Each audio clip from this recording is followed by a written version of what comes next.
So I've spent the last 18 months trying to change my life, and only up until very recently, when I've added all of the steps that have individually worked for me, have I been able to see catalytic progress. So to save you as much time as possible, here is the 7-day framework that I believe will help you find more meaning and direction in your life and where you want to go to in the future. And you can always adjust it accordingly for what you desire most. So let's get into it. So day 1 is going to be substituting all of your time investments. All of the things that you know you don't want to be doing, like doom scrolling, eating junk food, go full cold turkey on them. Just try and cut everything out in one day. Fast progress is going to be your best bet here. You don't want to be trying to talk yourself into it. Cut it all out. You know what's bad for you. You know what you don't want to do and what you don't want to end up in life based on your current idea of why you even clicked on this video in the first place. You know what you don't want out of your life. So just literally cut it out today. What you then want to do is try and add a replacement of something quick into that. So if you get the urge to go on your phone and scroll meaninglessly, do 20 push-ups, read 5 pages of a book. Do something that is going to be relatively easy in comparison, but you're not going to hate doing. If you like working out and you like doom scrolling, but you know doom scrolling is going to be bad for you, literally just change it into working out and do more of that. So you still kind of like what you're doing and you don't feel as much resistance, but try and cut out the bad things as quickly as possible. It's easier to leave your old self behind in a rapid change rather than try and convince them. Talking to yourself and talking yourself into something is never going to work. I've tried for near enough years at this point. It's just not worth it. Please don't try it. On day 1, you also want to log out of all social media at the end of the day, because that is going to lead into day 2, which is going to be fixing your sleep. Now, before I lose you, this isn't another wishy-washy, oh bro, you got to go to bed 2 hours more than you usually do, have a set bedtime, write down what is in your head right before you go to sleep. I'm not going to be doing any of that. As you can see from my eye bags, I have had problems with sleep in the past, and I've got to a point now where I can go full 8 hours with 0 interruptions and have a great night's sleep. That isn't with a load of sleep protocols and all these little tips and tricks. I'm going to be going into a separate video because that's something I've personally struggled with and overcome to a point where I'm very satisfied with probably the most important aspect of your day, which is your sleep. Now, I didn't change my mattress or my pillow or have supplements or have blackout curtains. I did have blackout curtains, but that wasn't the reason for me having better night's sleep. The most beneficial thing I've found is no screens 30 to 60 minutes before sleep whatsoever. No ASMR, go to sleep videos, no listening to podcasts and wave sounds or any of that. Literally no screens whatsoever, at least an hour ideally. I've got to a point where I can tone it down to 30 minutes and then I can go into a low level light environment and then I can get off to sleep perfectly fine, but try not to have anything stimulating. And if I am watching something, it will usually be a very slow paced learning style video. It won't be doom scrolling. Don't doom scroll at all before bed. That's the most very harmful thing you can do. No urgent content changes at least an hour before bed. Also, don't try and engage in things that are going to overwork your brain, like texting people, watching dramatic content like movies before you sleep. And don't try and get into any arguments or high-level conversations with family members and whatever, because that can drastically decrease your quality of sleep as you're trying to problem solve all throughout the night. Don't try and force a schedule yet. Really try and focus on one factor at a time, because sleep cannot just be changed like a bad habit can. It takes time for your body to adjust. So don't start with the schedule yet. Just try and focus on gradual 10 to 15 minute changes at the moment. And on this day 2, you also want to have 0 social media whatsoever. That means no TV, no Snapchat, no Instagram, no TikTok, no YouTube, and try and eliminate all form of communication, except obviously with urgent family members if needs be. But try and go this day without any stimulation as much as possible. This will give you a clear head to then attack day 3. And day 3 is going to be the audit. You want to log back into social media at this point. I know you're only going to be away from it from one day. It's not going to hurt that much, trust. Now, you want to go on social media and look at the first video or first suggestion that you see and write down what it's trying to make you believe, inform you about, or convince you is good or bad. You only want to go on social media and look at the first 10 to 50 videos or suggestions maximum and write down exactly what they're trying to tell you or teach you, and then have a wide overview and look at what they're trying to convey and turn you into as a person. You want to write 2 lists as part of this. Column A of that list that you've written of the videos that are about, you want to write what your feed is making you become as a person.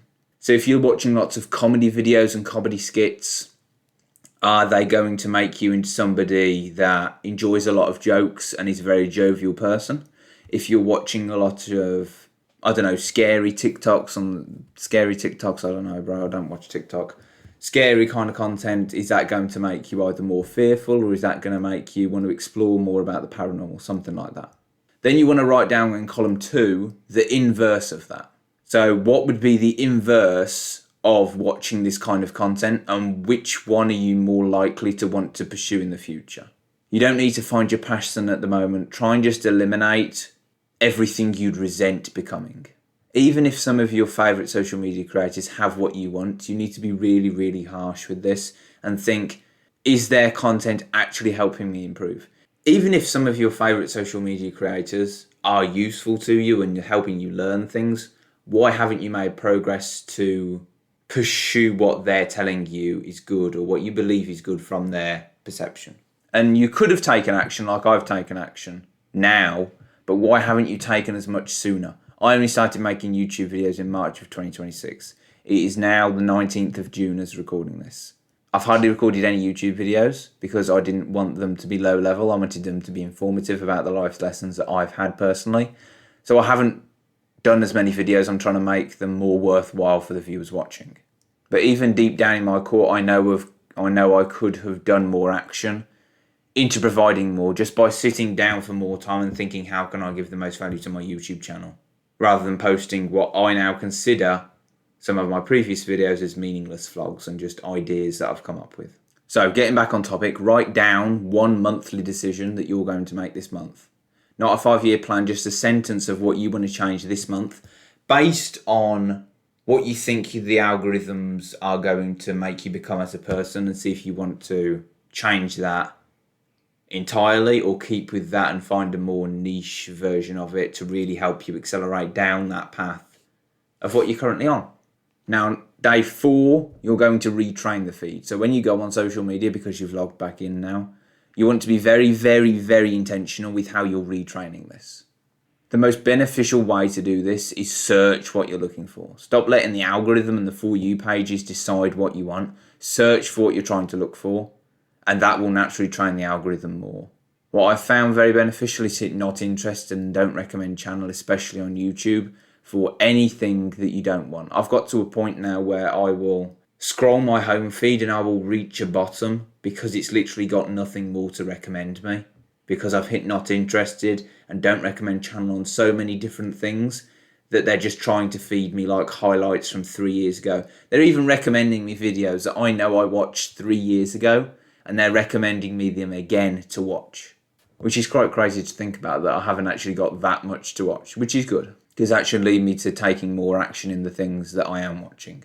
You also want to follow as very, very, very few accounts as possible to really concentrate your ideas in one place. What's very important about these channels is they should make you energetic to pursue what they're trying to tell you. They shouldn't try and tell you the inverse and make you anxious about that to then lead you into that. They should make you excited about their core message as a whole, so that you're naturally drawn to it rather than pushed into it from the top of the slide of the inverse, if that makes sense. That's what I've found has been the most beneficial for actually moving forward, is somebody that's enthusiastic about their craft rather than somebody pushing you into it from an inverse opinion. You also want to set a rule. Do not just scroll and think you are learning, or not just watch videos. You actually want to say, okay, I'm going to watch a 30-minute video about learning sales, and then I'm going to write a script. This is just an example, of course. This is something I'm trying to do at the moment. Watch a 30-minute video about sales, write a script, figure out how that can apply to your scenario, practice in the mirror, practice on the camera, something for then like an hour. You could just do a 1-to-1 ratio at the beginning, so 30 minutes of learning equals 30 minutes of taking action, and then you can actually see something for it. Otherwise, you're just a professional spectator of somebody else's life, which shouldn't be your main aim if you clicked on this video. You want to take action, take charge, and not let other people decide your fate. Over time, you'll increase this ratio, so it'll be like 10 minutes of learning to 2 hours of application. I personally haven't got there yet, but I'm slowly increasing that ratio. Or you could do the challenge where you see a video and you think, how much action can I take out of the information I've gained from this? So for example, I saw an Instagram reel about an AI co-founder app that helps you analyze startup ideas, and I instantly saved the link and put it on my Google Calendar to research properly and actually take action on that. And this will take a lot of time to retrain this. So this is just setting the fundamentals today. Because I've refined my X algorithm, my Instagram algorithms are both absolute gold mines, to be honest. So much so that I barely even visit them, so that when I do visit them, I'm not congested with slop. And you can start to see that feedback in as well. I'll go on Instagram maybe once a month, and after about an hour of researching or doom scrolling, you'll start to be fed slop again, and that's when you log out. Same with Twitter or X, that can happen within like 20 minutes sometimes.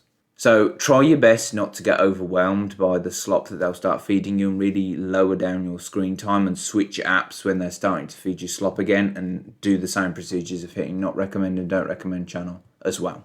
Many people say that the tech companies are out to get you and they're trying to grasp your attention by the neck. And you also want to realise that they can be absolute gold mines if you do find the right thing. So don't be discouraged by other people's opinions, and try and do what's best for what you think is right and what you think will help you the most in the future. Now, day 5 is going to be proving that you can actually change your life with the things that you've figured out in the last 4 days. Not by running the experiment today, but figuring out where your current pitfalls are before you start the experiment on day 6. So you want to build a wall that the old habit cannot climb, because discipline will stay forever if you build it properly. Whereas motivation will fade quite quickly, as I've personally seen in the 18 months that I've gone through spikes, up and downs, and haven't really got anywhere until very recently. Don't aim to disgust yourself with the Goggins mindset of I've just got to carry the boats, who's going to carry the boats, who's going to carry the logs. Because if you're at this stage where you don't really know what to do, this isn't going to help you at all, and it's actually going to discourage you very quickly. You want to kind of try and be soft on yourself at the beginning, so that you can ease yourself into it and then build on it in the future. Because I've gone through many ups and downs of high motivation days and weeks, and it's soon faded, and I've really ended up nowhere. And I don't want that for you. The most important thing is to aim at the behaviour that you're doing on a daily basis. So what I've personally done is I've set random phone timers, no more than 2 a day, so you don't predict them, or the presence of them doesn't lose their value. Set 2 random phone timers throughout the day. Turn off your notifications so you don't know when the timers are coming in. Try and forget about the time as best you can, of course. And then they'll go off. And you want to write in the message, is what you're doing right now beneficial to your future? And if you catch yourself doom scrolling or doom gazing or dreaming or doing something that you don't necessarily need to do and is going to hold you back in the future if you keep doing it, try and stop it as quickly as possible and move on to something that is important to you. Now, day 6, you want to actually run the experiment. You've got a plan. You know what things are catching you out in the day from day 5. You've now got a slightly retrained algorithm from day 4. You know what the algorithms are feeding you from day 3. From day 2, you should have a bit better sleep, so you should have a bit more energy. And from day 1, you should have started implementing and changing your behaviours into ones that benefit you. So now on day 6, you want to run the experiment. And I've said change your life in 7 days, but it's really 7 steps that you can do 1 a day. And you want to run this for an entire week. So each day of this 7-day challenge, as part of day 6, you want to measure 3 things. You want to measure your energy, 1 to 10, how energized you feel about the actions you're pursuing. You want to mark down what you've actually finished and actually progressed in. And you want to write down your final mood of how you think your day went, because your energy and your mood are 2 entirely different things. So you want to try and find a correlation between them, as well as the physical proof of what you've actually finished. Don't try and trust your memory of the week. Try and see the data throughout. because memories can lie to protect your ego, and I know that firsthand from the 18 months I've been trying to improve myself. Better part of 2 years nearly. Now on day 7, that will technically be day 13, you want to adjust what is not working. Seek advice online through YouTube videos, AI, friends, family members that have gone through similar things, and really specify what you are stuck on as an individual. You want to explain to somebody else or yourself what worked, whether that through talking to somebody or filming yourself on your phone and seeing what worked and what didn't, from a verbal description of how your week went. Explaining it to somebody else reduces the cloudiness in your brain and actually forces you to articulate what's worked and what hasn't in your own head, so it can cement and you have a better grasp of where you're going and in which direction you're heading, so that you can alter it accordingly if you want to do so. Now, I've wasted months and years stuck in the cycle of consuming advice rather than taking action, and although I believe that it has benefited me greatly, I do think it would have benefited me more if I'd taken action and learned the life lessons through the real experiences that I would have had myself. You want to get the kickback from real life scenarios so that you can iterate and improve them as much as possible. So try and focus on doing things that will give you personalized feedback rather than just generic advice on YouTube or from AI and stuff like that. The whole point is to apply both what works and what doesn't into your plan and find a middle ground in between. So I hope if you've made it this far, you've written some things down and figured out what you want to do and how you want to do it. And if you don't quite know yet, just try to do different things. Don't try and rush through things and say it isn't for me. Try and actually go at it properly and dig deep into a topic and figure out if it is actually for you. Also, don't waste your time on factors that are irrelevant to your individual story, because those aren't going to help you in the future either. Now, if you want to leave any of your own advice down in the comments, I'll be happy to read it, because I'm trying to learn as ever. But I hope that this 7-day plan that will take you 13 to 14 days to execute has greatly helped you. Thank you so much for watching. Also, give any feedback on this new content style that I'm trying. I'm trying to give more life advice from what I've learned to help me improve myself as well through this style of content and actually help more people rather than just vlogs of what I'm doing. So thank you very much for watching, and I hope that you have a wonderful rest of your day and you pursue something that you truly want in this life, because there's so much noise in this world that you can easily go down the wrong path, or the path that feels disingenuous to you. So once again, I hope this helped, and good luck with the rest of your life.